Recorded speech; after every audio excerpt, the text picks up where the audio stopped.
नमस्कार। आकाशवाणी से प्रस्तुत है समाचार संध्या।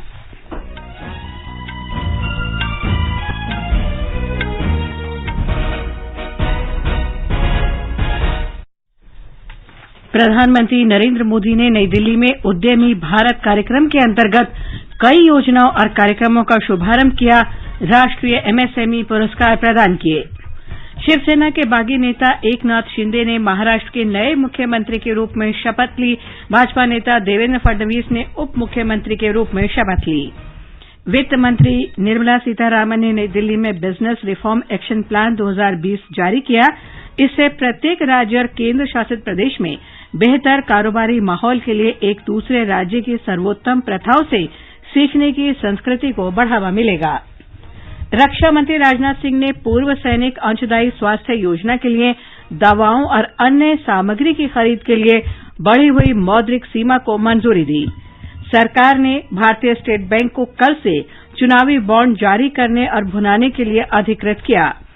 उत्तर प्रदेश सरकार परिवार के कम से कम एक सदस्य को नौकरी, रोजगार या स्वरोजगार उपलब्ध कराने के लिए परिवार कार्ड जारी करेगी। स्वास्थ्य मंत्रालय ने सुचारू अमरनाथ यात्रा और श्रद्धालुओं को चिकित्सा सहायता उपलब्ध कराने के लिए कई कदम उठाए। जम्मू कश्मीर के पहलगाम से पहला जत्था रवाना। आकाशवाणी श्रीनगर ने अमरनाथ यात्रा के लिए बालतल शिविर से आज से विशेष प्रसारण शुरू किया। इसरो ने श्रीहरिकोटा के सतीश धवन अंतरिक्ष केंद्र से सिंगापुर के 3 उपग्रहों को लेकर गए PSLV C-53 का सफल प्रक्षेपण किया। मणिपुर के नोनी जिले में कल रात हुए भूस्खलन में शवों को निकालने के लिए अभियान जारी। राज्य सरकार मृतकों के परिवार को 5-5 लाख रुपए की अनुग्रह राशि देगी। भारत और इंग्लैंड के बीच 5वां क्रिकेट टेस्ट मैच कल से बर्मिंघम के एडवस्टन में।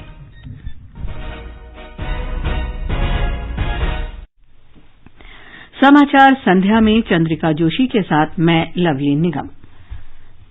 प्रधानमंत्री नरेंद्र मोदी ने कहा है कि सरकार ने सूक्ष्म, लघु और मध्यम उद्यम यानी एमएसएमई क्षेत्र को सशक्त बनाने के लिए नीतियों में जरूरी बदलाव किए हैं। नई दिल्ली में उद्यमी भारत कार्यक्रम को संबोधित करते हुए श्री मोदी ने ये बात कही। भारत का एक्सपोर्ट लगातार बढ़े, भारत के प्रोडक्ट्स नए बाजारों में पहुंचे, इसके लिए देश के एमएसएमई सेक्टर का सशक्त होना बहुत जरूरी है। हमारी सरकार आपके इसी सामर्थ्य, इस सेक्टर की असीम संभावनाओं को ध्यान में रखते हुए निर्णय ले रही है, नई नीतियां बना रही है। प्रधानमंत्री ने कहा कि सरकार ने इस क्षेत्र को सशक्त बनाने के लिए पिछले 8 वर्ष के बजट में 650% से अधिक की वृद्धि की है। एमएसएमई आज मैक्रो इकोनॉमी की मजबूती के लिए भी जरूरी है। आज भारत जितना निर्यात कर रहा है, उसमें बहुत बड़ा हिस्सा एमएसएमई सेक्टर का है। इसलिए एमएसएमई आज मैक्सिमम एक्सपोर्ट्स के लिए जरूरी है। एमएसएमई सेक्टर को मजबूत देने के लिए पिछले 8 साल में हमारी सरकार ने बजट में 650%, 650% से ज्यादा की बढ़ोतरी की है। श्री मोदी ने कहा कि सरकार के नजरिए में एमएसएमई का मतलब है उसकी अधिक से अधिक मदद करना। श्री मोदी ने कहा कि एमएसएमई क्षेत्र के लिए आत्मनिर्भर निधि के अंतर्गत 50,000 करोड़ रुपए जारी किए गए हैं। प्रधानमंत्री ने एमएसएमई से ये भी कहा कि उद्यम अपने को सरकारी सामान की आपूर्ति करने वाले जेम पोर्टल पर पंजीकरण कराएं।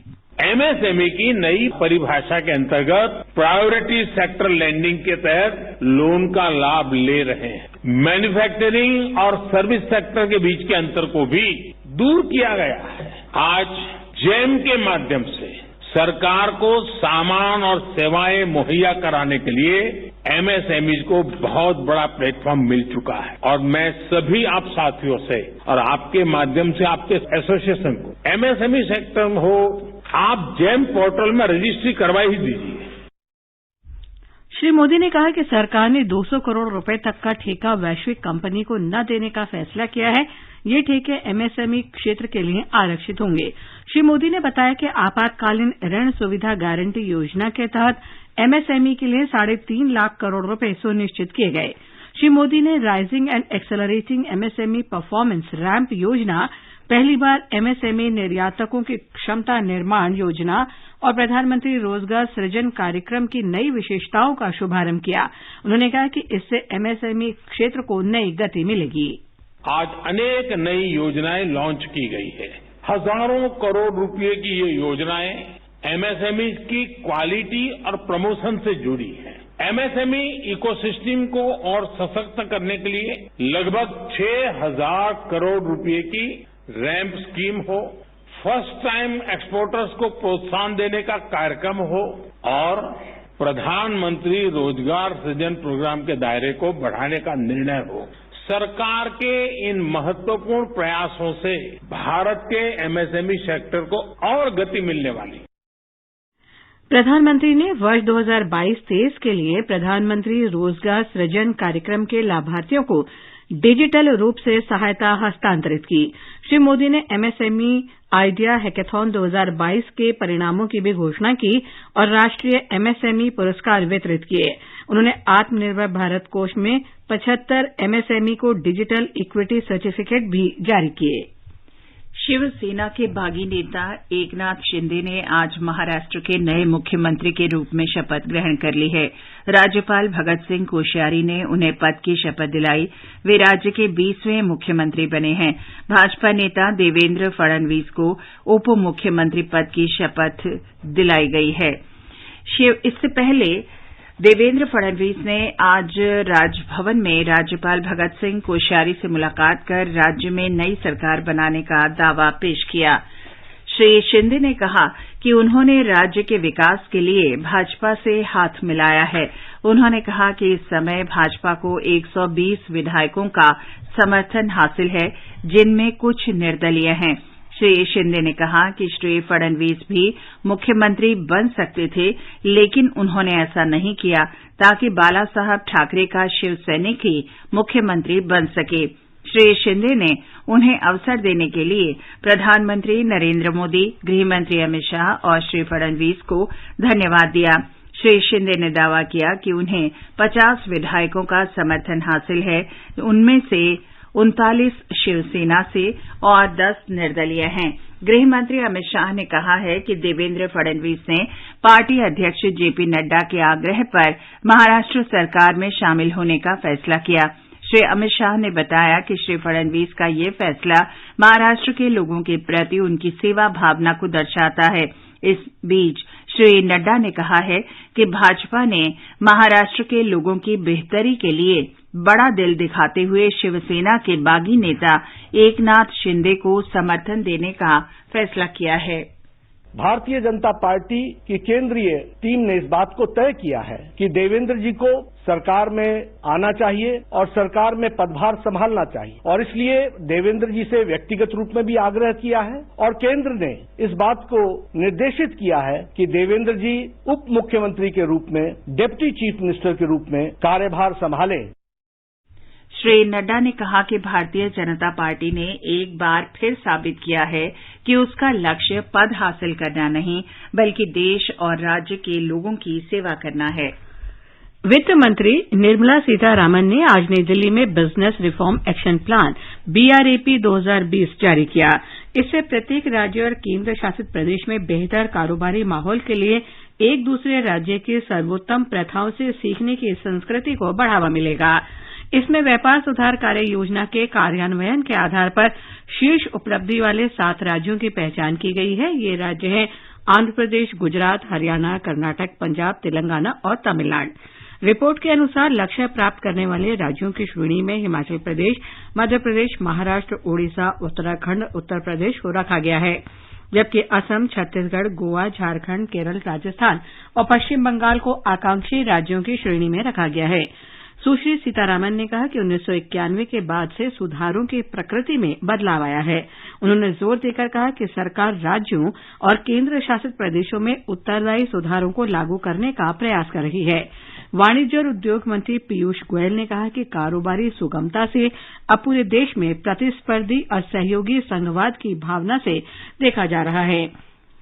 उन्होंने कहा कि BRAP का उद्देश्य भारत को दुनिया भर में सबसे पसंदीदा निवेश गंतव्य के रूप में स्थापित करना है। रक्षा मंत्री राजनाथ सिंह ने आज भूतपूर्व सैनिक अंशदायी स्वास्थ्य योजना ECHS के लिए दवाओं और अन्य उपभोग्य सामग्रियों की खरीद के लिए बढ़ी हुई मौद्रिक सीमा को मंजूरी दे दी है। उन्होंने प्राधिकृत स्थानीय दवा की दुकानों से आपाती जीवन रक्षक और अति आवश्यक दवाओं की खरीद के लिए मौद्रिक सीमा को 100% बढ़ाने की मंजूरी दी। इससे ECHS लाभार्थियों के लिए दवाओं की आसान और समय पर आपूर्ति सुनिश्चित हो जाएगी।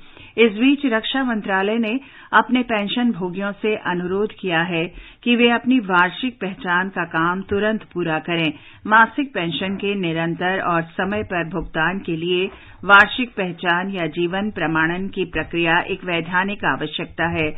मंत्रालय ने कहा कि अब तक प्राप्त आंकड़ों के अनुसार सिस्टम फॉर पेंशन एडमिनिस्ट्रेशन रक्षा स्पर्श में शामिल 22,939 पेंशन भोगियों ने वार्षिक पहचान पूरी नहीं की है। पुरानी प्रणाली पर बने हुए परंपरा में प्राप्त पेंशन वाले लगभग 45,500 पेंशन भोगियों ने भी उपलब्ध किसी माध्यम से अपनी वार्षिक पहचान पूरी नहीं की है। राष्ट्रपति चुनाव के लिए एनडीए अध्यक्ष पद की उम्मीदवार द्रौपदी मुर्मू और विपक्ष के उम्मीदवार यशवंत सिन्हा के नामांकन पत्र प्राप्त हो गए हैं। राज्यसभा सचिवालय के अनुसार राष्ट्रपति चुनाव के लिए प्राप्त 115 नामांकन पत्रों में से 28 को प्रस्तुत करने पर ही खारिज कर दिया गया था। 72 उम्मीदवारों के शेष 87 पर्चों में से 79 को आवश्यक मानदंडों को पूरा न करने के कारण खारिज कर दिया गया। कल नामांकन दाखिल करने की आखिरी तारीख थी और 2 जुलाई तक नाम वापस लिए जा सकते हैं। मतदान 18 जुलाई को होगा और मतगणना 21 जुलाई को होगी। सरकार ने भारतीय स्टेट बैंक को कल से 10 जुलाई तक अपनी 29 अधिकृत शाखाओं के माध्यम से चुनावी बॉन्ड जारी करने और भुनाने के लिए अधिकृत किया है। वित्त मंत्रालय ने बताया कि चुनावी बॉन्ड जारी होने की तारीख से 15 दिन के भीतर वैध होंगे। वैधता अवधि की समाप्ति के बाद चुनावी बॉन्ड जमा करने पर किसी भी प्राप्तकर्ता राजनीतिक दल को कोई भुगतान नहीं किया जाएगा। किसी पात्र राजनीतिक दल द्वारा अपने खाते में जमा किया गया चुनावी बॉन्ड उसी दिन जमा हो जाएगा। ये समाचार हमारी वेबसाइट newsonair.com/हिंदी और हमारे mobile app news on AIR पर भी उपलब्ध हैं। बनना चाहते हैं देश की शान, भरना चाहते हैं एक ऊंची उड़ान, तो शामिल हो जाइए भारतीय वायुसेना में और करिए देश की रक्षा। भारतीय वायुसेना आयोजित कर रहे हैं FCAT एग्जाम, जिसमें शामिल होकर आप भी बन सकते हैं देश का गौरव। आज ही लॉग इन कीजिए careerindianairforce.cdac.in। पंजीकरण का समय 1 से 30 जून। समाचार संध्या में आपका फिर स्वागत है। आगे बढ़ने से पहले मुख्य समाचारों पर एक नजर। प्रधानमंत्री नरेंद्र मोदी ने नई दिल्ली में उद्यमी भारत कार्यक्रम के अंतर्गत कई योजनाओं और कार्यक्रमों का शुभारंभ किया। राष्ट्रीय MSME पुरस्कार प्रदान किए। वित्त मंत्री निर्मला सीतारमण ने नई दिल्ली में बिजनेस रिफॉर्म एक्शन प्लान 2020 जारी किया। रक्षा मंत्री राजनाथ सिंह ने पूर्व सैनिक अंशदायी स्वास्थ्य योजना के लिए दवाओं और अन्य सामग्री की खरीद के लिए बढ़ी हुई मौद्रिक सीमा को मंजूरी दी। सरकार ने भारतीय स्टेट बैंक को कल से चुनावी बॉन्ड जारी करने और भुनाने के लिए अधिकृत किया। उत्तर प्रदेश सरकार परिवार के कम से कम एक सदस्य को नौकरी, रोजगार या स्वरोजगार उपलब्ध कराने के लिए परिवार कार्ड जारी करेगी। स्वास्थ्य मंत्रालय ने सुचारू अमरनाथ यात्रा और श्रद्धालुओं को चिकित्सा सहायता उपलब्ध कराने के लिए कई कदम उठाए। जम्मू कश्मीर के पहलगाम से पहला जत्था रवाना। आकाशवाणी श्रीनगर ने अमरनाथ यात्रा के लिए बालतल शिविर से आज से विशेष प्रसारण शुरू किया। इसरो ने श्रीहरिकोटा के सतीश धवन अंतरिक्ष केंद्र से सिंगापुर के लिए 3 उपग्रहों को लेकर गए PSLV-C-53 का सफल प्रक्षेपण किया। मणिपुर के नोनी जिले में कल रात हुए भूस्खलन में शवों को निकालने के लिए अभियान जारी। राज्य सरकार मृतकों के परिवार को 5-5 लाख रुपए की अनुग्रह राशि देगी। भारत और इंग्लैंड के बीच 5वां क्रिकेट टेस्ट मैच कल से बर्मिंघम के एजबस्टन में। जम्मू कश्मीर में वार्षिक अमरनाथ यात्रा आज से शुरू हो गई है। लगभग 2750 तीर्थयात्रियों के पहले जत्थे ने पहलगाम के नुनवा आधार शिविर से यात्रा शुरू की। अनंतनाग के उपायुक्त ने तीर्थयात्रियों को रवाना किया। एक रिपोर्ट। यात्रा के लिए भारी संख्या में सुरक्षा कर्मियों को तैनात किया गया है। नए सुरक्षा पिकेट्स बनाए गए हैं और बालतल और पहलगाम मार्गों पर सुरक्षा बढ़ा दी गई है। हवाई निगरानी के लिए ड्रोन का भी इस्तेमाल किया जा रहा है। इस बीच उपराज्यपाल मनोज सिन्हा ने आज कहा कि अमरनाथ यात्रा शांतिपूर्ण होगी और देश भर से आने वाले तीर्थयात्री यात्रा करके खुशी खुशी वापस जाएंगे। श्री अमरनाथ श्राइन बोर्ड ने सभी तीर्थयात्रियों को आधार कार्ड या कोई अन्य बायोमेट्रिक दस्तावेज अपने साथ रखने के लिए कहा है, ताकि ये सुनिश्चित किया जा सके कि यात्रा में केवल रजिस्ट्रेशन कर चुके यात्री ही शामिल हों। बोर्ड ने गुफा में प्राकृतिक रूप से बने बर्फ के लिंगम के ऑनलाइन दर्शन का भी प्रावधान किया है। आकाशवाणी समाचार के लिए जम्मू से मैं नसीर राथर। इस बीच स्वास्थ्य मंत्रालय ने श्रद्धालुओं के लिए अमरनाथ यात्रा को सुचारू बनाने के लिए कई कदम उठाए हैं। राज्य सरकारों को विशेषज्ञ डॉक्टरों और जनरल ड्यूटी चिकित्सा अधिकारियों की सेवाओं सहित चिकित्सा तैयारियों के साथ साथ आवश्यक प्रबंधों के बारे में बताया गया। चिकित्सा आपात स्थिति से निपटने के लिए डॉक्टरों और पैरामेडिक सहित स्वास्थ्य पेशेवरों को तैनात किया जाएगा। केंद्र सरकार के अस्पतालों और स्वास्थ्य योजनाओं से चिकित्सा पेशेवरों को भी तैनात किया जा रहा है। इसके अलावा डीआरडीओ की मदद से बालतल और चंदनवाड़ी में 50-50 बिस्तरों वाला अस्पताल इंडोर सुविधा के रूप में स्थापित किया गया है। आकाशवाणी श्रीनगर ने आज से बालतल आधार शिविर से अमरनाथ यात्रा से संबंधित विशेष प्रसारण शुरू किया है।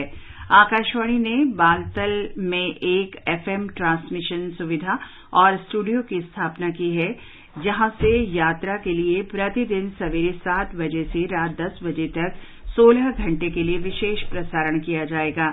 यात्रियों के लिए ये प्रसारण आकाशवाणी के न्यूज ऑन एआईआर ऐप पर उपलब्ध रहेगा। इस ऐप पर प्रसारण विश्व स्तर पर उपलब्ध होगा। ये एफएम 103.7 मेगाहर्ट्ज और डीटीएच पर भी उपलब्ध है। ये दैनिक प्रसारण रक्षाबंधन के पर्व तक उपलब्ध रहेगा। पूरे प्रसारण के दौरान नियमित अंतराल पर हर घंटे मौसम अपडेट और अन्य आवश्यक सलाह और दिशा निर्देश प्रसारित किए जा रहे हैं। राष्ट्रीय अंतरिक्ष एजेंसी भारतीय अंतरिक्ष अनुसंधान संगठन ने पीएसएलवी C-53 के जरिए आज शाम श्रीहरिकोटा के स्पेसपोर्ट से सिंगापुर के 3 उपग्रहों का सफलतापूर्वक प्रक्षेपण किया। इसके साथ ही भारतीय अंतरिक्ष अनुसंधान संगठन के हाल ही में गठित व्यवसाय company new space India limited द्वारा 2 उपग्रहों का सफलतापूर्वक प्रक्षेपण पूरा हो चुका है। पहली बार फ्रेंच गुयाना से अरिनेवे V रॉकेट से GST-24 संचार उपग्रह का प्रक्षेपण किया गया था। इसरो के अध्यक्ष M सोमनाथ ने कहा कि आज से मिशन ने अपना उद्देश्य पूरी तरह प्राप्त कर लिया है।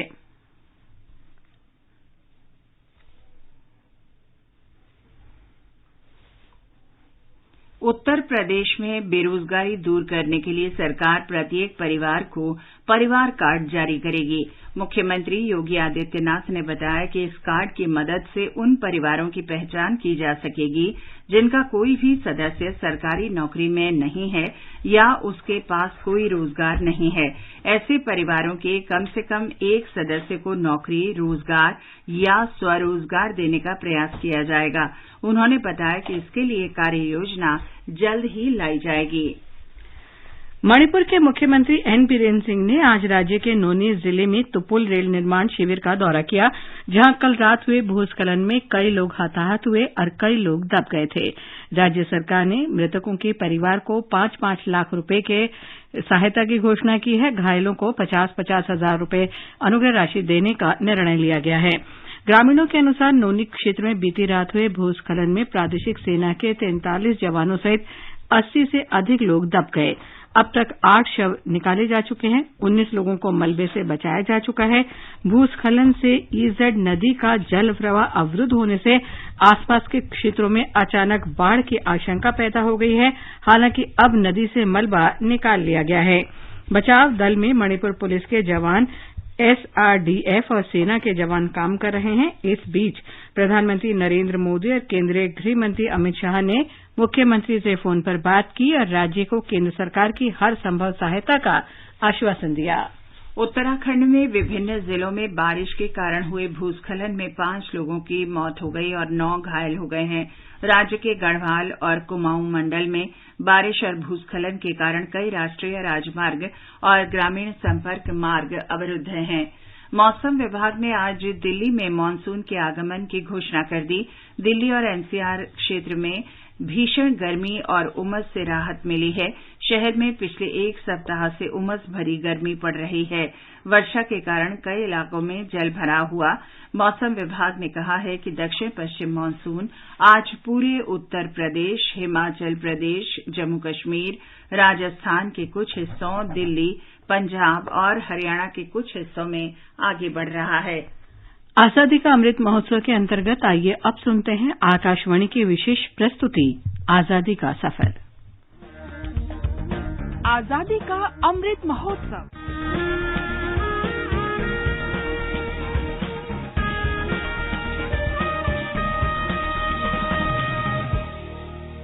आजादी का सफर आकाशवाणी समाचार के साथ एक राष्ट्र का उदय। भारत का गौरवशाली स्वतंत्रता संग्राम आधुनिक विश्व में घटित महानतम संघर्षों में से एक है। आकाशवाणी समाचार आपके लिए हर रोज लेकर आ रहा है इसी स्वतंत्रता आंदोलन की एक झलक।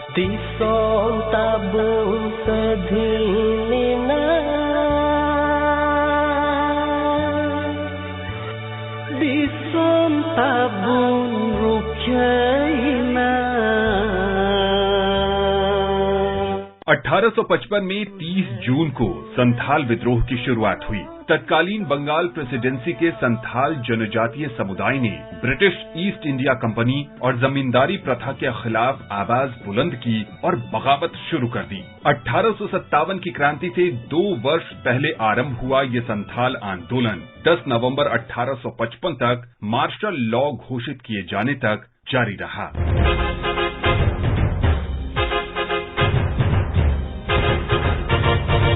संथालों का विद्रोह स्थायी समायोजन की अन्यायपूर्ण राजस्व प्रणाली के विरोध में था, जो वन उत्पादों और वस्तु विनिमय प्रणाली पर निर्भर समुदाय का शोषण कर रही थी। लॉर्ड कॉर्नवालिस के 1793 के परमानेंट सेटलमेंट एक्ट के अनुसार भूस्वामियों का अपनी जमीन पर स्थायी और विरासती अधिकार तभी तक रहेगा जब तक कि वे अपेक्षित भू राजस्व चुकाते रहेंगे। इस प्रकार जमींदारी की ये नई प्रथा आरंभ करने के लिए ब्रिटिश शासकों ने संथालों और अन्य जनजातीय समूहों से उनकी जमीन जब्त करना शुरू कर दिया। संथालियों को अब इन नए भूस्वामियों की सेवा करनी थी, जो उनके कृषि उत्पादों का बड़ा हिस्सा ले लेते और उनके पास लगभग कुछ भी नहीं बचता। अपने गुजारे के लिए उन्हें साहूकारों से उधार लेना पड़ता था, जो इन वंचित और निर्धन लोगों को अनाप शनाप दरों पर ऋण देते। विवश होकर संथालों को पीढ़ी दर पीढ़ी बंधुआ मजदूरी करने को मजबूर होना पड़ा और वे ब्रिटिश शासकों की मांग पूरी करने के लिए जमीन जोतते रहे। अनेक संथालियों को अंग्रेजों द्वारा शुरू की गई नील की खेती या रेलवे निर्माण कार्यों में भी काम करना पड़ा।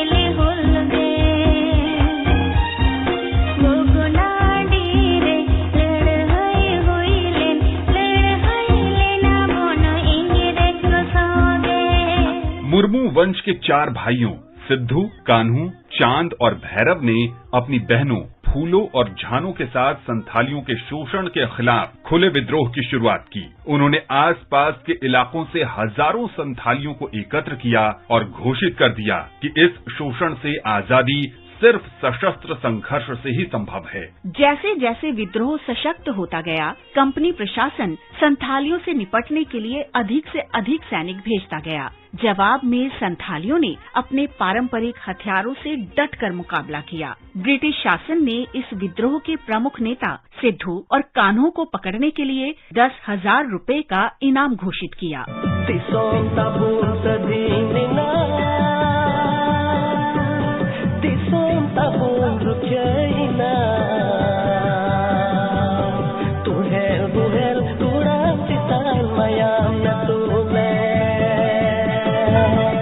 हजारों संथाल और उनके गांव के गांव इस संघर्ष के बलि चढ़ गए। हाथियों ने उनके घरों को रौंद डाला। औपनिवेशिक शासन इस विद्रोह को कुचलने में कामयाब रहा। सिद्धू और कान्हों को मार डाला गया, लेकिन संथालों का बलिदान व्यर्थ नहीं गया। उनके विद्रोह का समापन संथाल परगना काश्तकारी अधिनियम जारी किए जाने से हुआ, जिसमें औपनिवेशिक शोषण से थोड़ी राहत दिलाई गई थी। नियमित पुलिस बल की तैनाती समाप्त कर दी गई और ग्राम प्रमुख को शांति बहाल रखने का दायित्व सौंपा गया।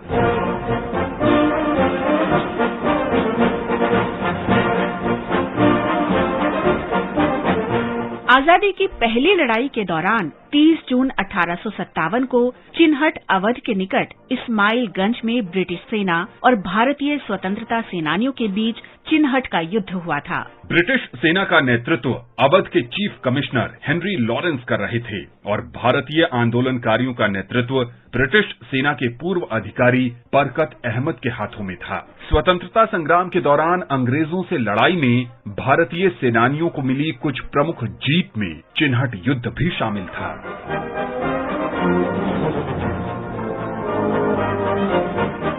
गांव में पक्की दीवारों के पीछे से मोर्चा लेते हुए भारतीय स्वतंत्रता सेनानियों ने ब्रिटिश सेना को भारी नुकसान पहुंचाया। अनेक ब्रिटिश अधिकारियों के साथ रेजिमेंट का कार्यवाहक commanding officer lieutenant colonel William Cass मारा गया। ब्रिटिश सेना के कई भारतीय सैनिक, विशेषकर तोपची, भारतीय पक्ष में आ गए और उन्होंने अपनी तोपों की दिशा बदल दी। ब्रिटिश सेना को बाध्य होकर लखनऊ में ब्रिटिश रेसिडेंसी लौटना पड़ा। आजादी का सफर आकाशवाणी समाचार के साथ श्रृंखला की ये कड़ी यहीं संपन्न होती है। कल फिर मिलेंगे अगली कड़ी के साथ।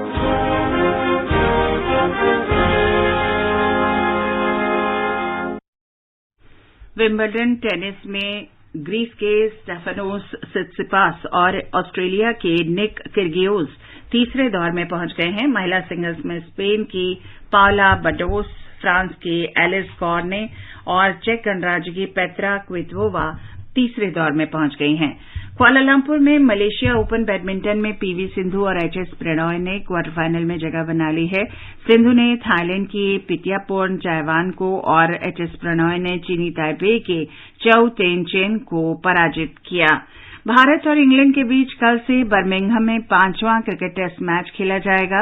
ये मुकाबला टीम इंडिया के पिछले इंग्लैंड दौरे पर ही खेला जाना था, लेकिन कोरोना के बढ़ते संक्रमण के बीच इसे स्थगित कर दिया गया था। भारत इस श्रृंखला में 2-1 से आगे है। इस बीच जसप्रीत बुमराह इस मैच में कप्तानी करेंगे। बुमराह 36 वर्ष बाद भारत के तेज गेंदबाज कप्तान होंगे। इससे पहले कपिल देव ने सितंबर 1986 में टीम की कप्तानी की थी। रोहित शर्मा अब भी कोरोना संक्रमण से नहीं उबर पाए हैं और मुकाबले से बाहर हो गए हैं। एफआईएच महिला हॉकी विश्व कप कल से नीदरलैंड और स्पेन की संयुक्त मेजबानी में शुरू हो रहा है। 8 बार की विजेता नीदरलैंड की नजरें खिताबी हैट्रिक पर टिकी होंगी, जबकि भारत पहली बार खिताब जीतने के इरादे से उतरेगा। भारत अपने अभियान की शुरुआत रविवार को इंग्लैंड के साथ मैच से करेगा। अंत में मुख्य समाचार एक बार फिर। प्रधानमंत्री नरेंद्र मोदी ने नई दिल्ली में उद्यमी भारत कार्यक्रम के अंतर्गत कई योजनाओं और कार्यक्रमों का शुभारंभ किया। राष्ट्रीय एमएसएमई पुरस्कार प्रदान किए। वित्त मंत्री निर्मला सीतारामन ने नई दिल्ली में बिजनेस रिफॉर्म एक्शन प्लान 2020 जारी किया। रक्षा मंत्री राजनाथ सिंह ने पूर्व सैनिक अंशदायी स्वास्थ्य योजना के लिए दवाओं और अन्य सामग्री की खरीद के लिए बढ़ी हुई मौद्रिक सीमा को मंजूरी दी। सरकार ने भारतीय स्टेट बैंक को कल से चुनावी बॉन्ड जारी करने और भुनाने के लिए अधिकृत किया। उत्तर प्रदेश सरकार ने परिवार के कम से कम एक सदस्य को नौकरी, रोजगार या स्वरोजगार उपलब्ध कराने के लिए परिवार कार्ड जारी करेगी। स्वास्थ्य मंत्रालय ने सुचारू अमरनाथ यात्रा श्रद्धालुओं को चिकित्सा सहायता उपलब्ध कराने के लिए कई कदम उठाए। जम्मू कश्मीर के पहलगाम से पहला जत्था रवाना। आकाशवाणी श्रीनगर ने अमरनाथ यात्रा के लिए बालतल शिविर से आज से विशेष प्रसारण शुरू किया। इसरो ने श्रीहरिकोटा के सतीश धवन अंतरिक्ष केंद्र से सिंगापुर के 3 उपग्रहों को लेकर गए पीएसएलवी C-53 का सफल प्रक्षेपण किया। मणिपुर के नोनी जिले में कल रात हुए भूस्खलन में शवों को निकालने का अभियान जारी। राज्य सरकार मृतकों के परिवार को 5-5 लाख रुपए की अनुग्रह राशि देगी। भारत और इंग्लैंड के बीच 5वां क्रिकेट टेस्ट मैच कल से बर्मिंघम में। इसके साथ ही समाचार संध्या का ये अंक समाप्त हुआ। नमस्कार।